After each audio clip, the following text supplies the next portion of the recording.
जन्मदिन आइल केक काटल जाई, जुटल सब ही देखो नाचल गावल जाई।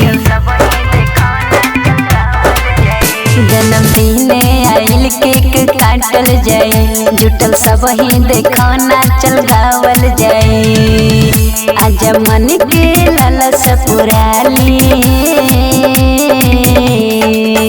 बाजेला डीजे कर दौड़ाई, जन्मदिन के बधाई बाजेला डीजे कर दौड़ाई, जन्मदिन के बधाई।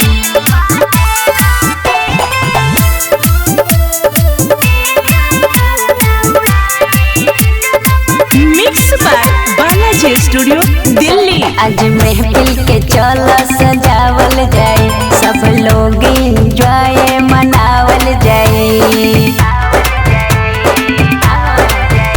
आज महफिल के चल सजावल जाए, सब लोग एंजॉय मनावल जाए।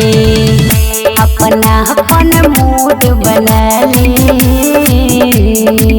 बाजेला डीजे कर दौड़ाई, जन्मदिन के बधाई बाजेला डीजे कर दौड़ाई, जन्मदिन के बधाई।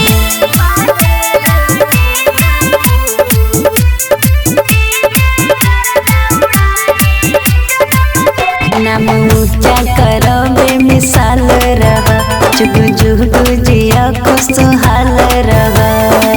Mix by Balaji Studio Delhi. नाम ऊंचा करो बेमिसाल रह, जुगु जुगु जिया खुशहाल रह।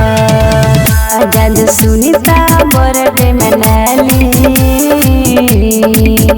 बाजेला डीजे कर दौड़ाई, जन्मदिन के बधाई बाजेला डीजे कर दौड़ाई, नाच कमर हिला।